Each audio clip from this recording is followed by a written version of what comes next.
ಕರಾವಳಿ ನ್ಯೂಸ್ ನೆಟ್ವರ್ಕ್ಗೆ ಸ್ವಾಗತ. ಇಲ್ಲಿ ಕೇಳಿ 20 ವರ್ಷದಿಂದ ಇದ್ದವರು 10 ವರ್ಷಕ್ಕಿಂತ ಮೇಲ್ಪಟ್ಟಿದ್ದರು ವರ್ಗಾವಣೆ ಆಗುತ್ತೆ ಸರ್. ಅದಷ್ಟೇ ಮುಖ್ಯ ಇರೋದು. ಬಗ್ಗೆ ನಾವು ನಾವು ಈಗಾಗಲೇ ಮನವಿ ಕೊಡುವಾಗ ಅಹೋರಾತ್ರಿ ಅನಿರ್ದಿಷ್ಟಾವಧಿ ಧರಣಿ ಅಂತ ಹೇಳಿ ಕೊಟ್ಟಿದ್ದೀವಿ ಸರ್.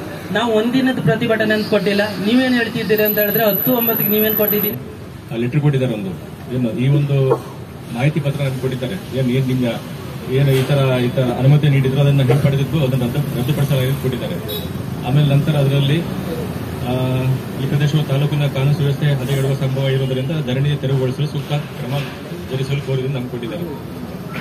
ಅವ್ರು ಇಷ್ಟೊತ್ತು ಅವ್ರು ನಿಮ್ಗೆ ಹೇಳಿದ್ದಾರೆ ಕುರಿತು ಏನು ವಿಷಯ ಬಿಡಿಸಿ ಹೇಳಿದ್ದಾರೆ ನಿಮಗೆ. ಈಗ ಅವರು ಅದನ್ನ ಅನುಮತಿ ಕೊಟ್ಟಿದ್ದನ್ನ ರದ್ದು ಮಾಡಿದ್ದಾರೆ ಅಂತ ಹೇಳಿದ್ದಾರೆ. ಅದಕ್ಕೆ ನಾವು ನಮಗೆ ಕೊಟ್ಟಿದ್ದ ಕಾರಣಕ್ಕೆ ನಮ್ಗೆ ಬೇರೆ ದಾರಿ ಇಲ್ಲ. ಮತ್ತೆ ನಾವು ಪ್ರಿವೆಂಟಿವ್ ಅರೆಸ್ಟ್ ಮಾಡಬೇಕು, ಬೇರೆ ದಾರಿ ಇಲ್ಲ. ನಾವು ರದ್ದುಪಡಿಸಿದ್ದೇವೆ. ನಾವು ಅರೆಸ್ಟ್ ಆಗ್ತೀವಿ ಸರ್. ನಮ್ಮ ನೇರವಣೆ ತಹಸೀಲ್ದಾರ್ ನೀವಲ್ಲ ಸರ್, ನೀವಲ್ಲ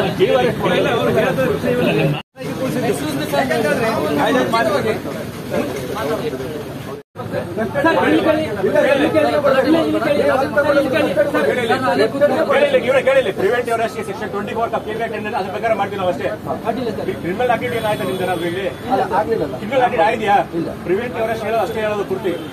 ನಮ್ಮ ನಿರ್ದೇಶನ ಆಗಿ ನೀಡಿದ್ದಲ್ಲಿ ನೀವು ಅದು ಪಾಲನೆ ಮಾಡಿದ್ದ ವಿದ್ಯೆಯಲ್ಲಿ 74 ಪ್ರಕಾರ ಅರೆಸ್ಟ್ ಮಾಡ್ತೀವಿ ಅಂತ. ಈಗ ಪ್ರಿವೆಂಟಿವ್ ಅರೆಸ್ಟ್ ಅದ್ರ ಪ್ರಕಾರ ನಾವು ಏನೇನು ಕಾನೂನು ಕ್ರಮ ಇರ್ತೀವಿ ಅಲ್ಲಿ ನಾವೇ ಸುಮ್ಮನೆ ಕರ್ಕೊಂಡು ಬೇರೆ ಕಡೆ ಇರ್ತಿಲ್ಲ. ಪೊಲೀಸ್ ಸ್ಟೇಷನ್ಗೆ ಕರ್ಕೊಂಡು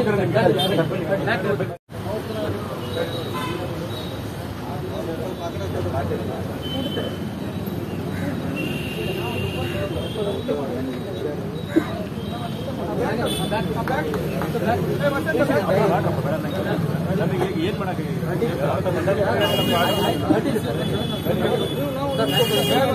ನಾವು ಪೊಲೀಸ್ ಇಲಾಖೆಗೆ ಸಂಪೂರ್ಣ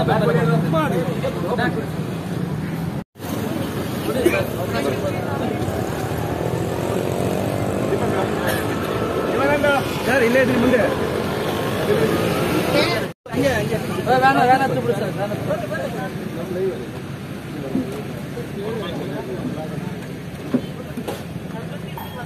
ಅಧಿಕಾರಿಗಳಿಗೆ ಆಡಳಿತಕ್ಕೆ